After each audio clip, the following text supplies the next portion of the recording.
turma, como vocês estão?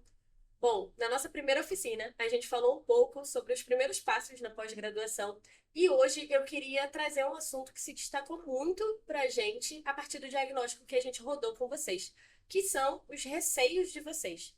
Então, a gente vai começar com um desses receios, que foi por onde começar, né? Não só qual curso escolher, qual área escolher, mas, de fato, qual é o primeiro passo que vocês precisam dar para ingressar nessa carreira, nessa jornada de pós-graduação.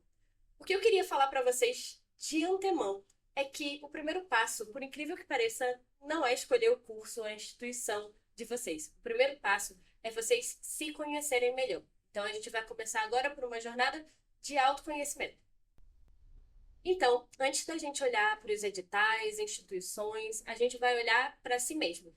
E para isso, o mais fácil é a gente começar a se fazer algumas perguntas que muitas vezes a gente nunca fez para nós mesmos.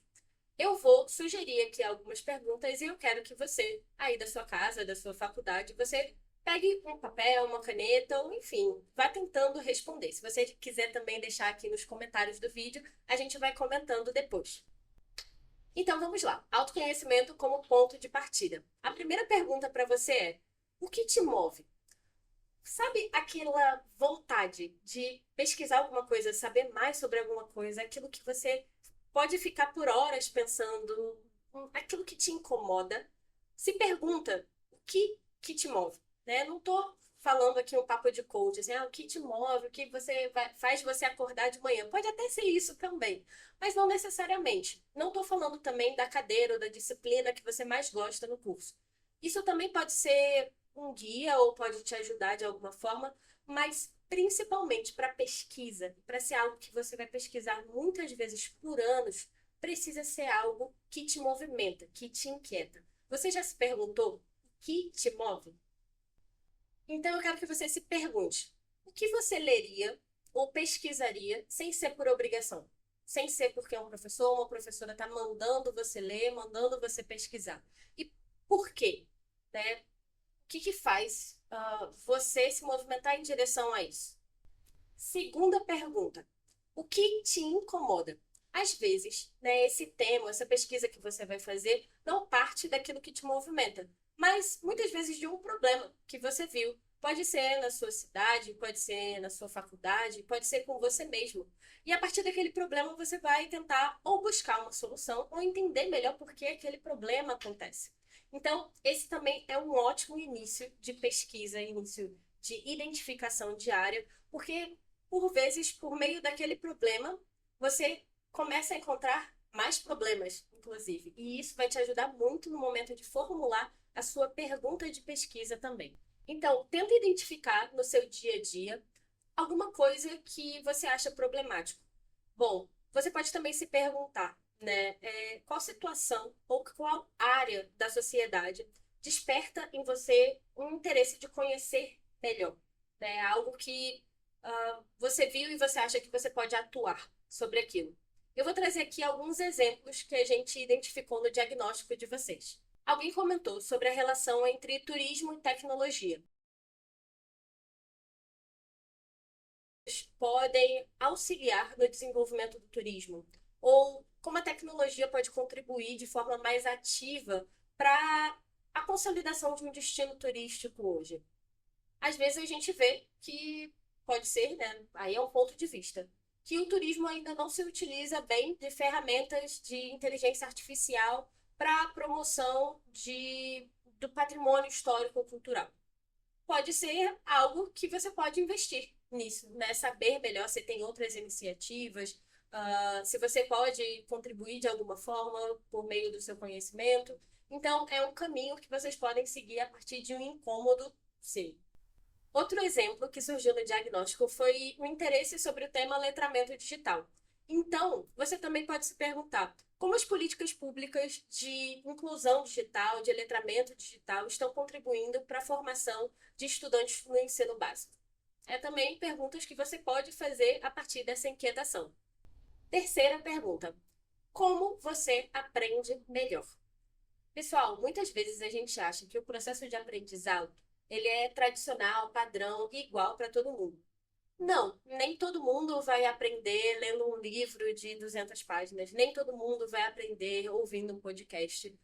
E o mais importante nesse processo é você saber como você aprende melhor. Então, você prefere ler e fazer resumo? Você prefere ver vídeos como esse? Você prefere usar desenhos e esquemas? Eu, por exemplo, gosto muito de fazer esquemas de tudo que eu aprendo, porque eu sou uma pessoa muito visual. Então, é muito importante que vocês identifiquem de antemão quais são os métodos que mais se aproximam de uma absorção de conhecimento que seja ideal para você.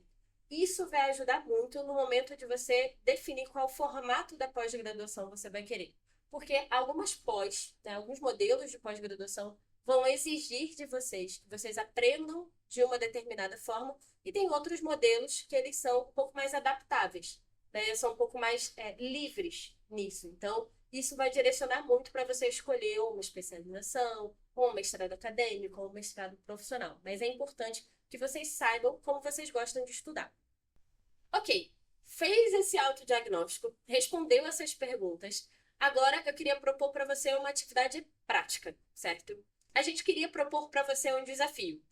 Escolha ou uma área, né, aquilo que te movimenta, a primeira pergunta, ou incômodo, aquilo que pode ser um problema, que foi a segunda pergunta, e tente elaborar uma pergunta de pesquisa.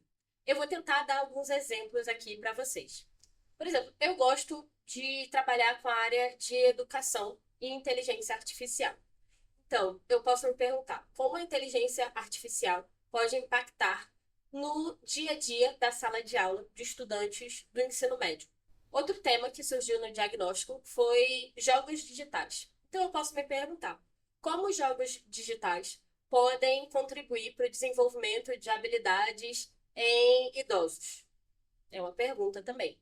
Notem que no final eu sempre tento dar um contexto específico. A gente vai falar mais sobre isso mais para frente, nessa construção do problema e da pesquisa, porque é muito comum nesse momento a gente querer abraçar o mundo com as nossas pernas e resolver todos os problemas do mundo. Mas vocês vão vendo que também é muito importante a gente fazer essas perguntas grandes, né? Essas perguntas mais generalistas, para depois, pouco a pouco, a gente ir lapidando para uma pergunta mais específica. Até porque não é em primeiro momento que vocês necessariamente vão achar um tópico específico que vocês queiram trabalhar. E tudo bem, esse é só o primeiro passo. Então, o importante desse primeiro passo é reconhecer problemas, incômodos, motivações e saber determinar aquilo que você tem certeza que vai continuar estudando ainda por um bom tempo. Bom, pessoal, essas são só algumas provocações iniciais, tá bom? Vocês não precisam se encerrar nisso. O que a gente quer é que vocês pensem sobre isso, elaborem uma pergunta, elaborem esse autodiagnóstico e compartilhem com a gente no nosso Discord. Se vocês quiserem também deixar aqui no comentário do vídeo, a gente vai ler depois e puxar lá para o nosso servidor, beleza? Acho que a grande lição desse vídeo é que a gente queria mostrar para vocês que o nosso processo de pesquisa, ele, por incrível que pareça, não começa fora, ele começa dentro da gente. Então, eu espero que seja só o despertar, né, do que vocês vão traduzir da curiosidade de vocês em pergunta, em problema, em pesquisa e futuramente, quem sabe, em algum resultado.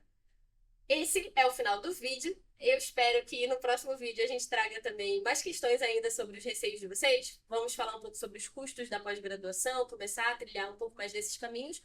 Mas se vocês também quiserem algum outro tema, por favor, deixem aqui nos comentários, deixem lá no Discord e também nos nossos canais de chat e de dúvidas que a gente traz aqui para vocês. Tchauzinho, turma!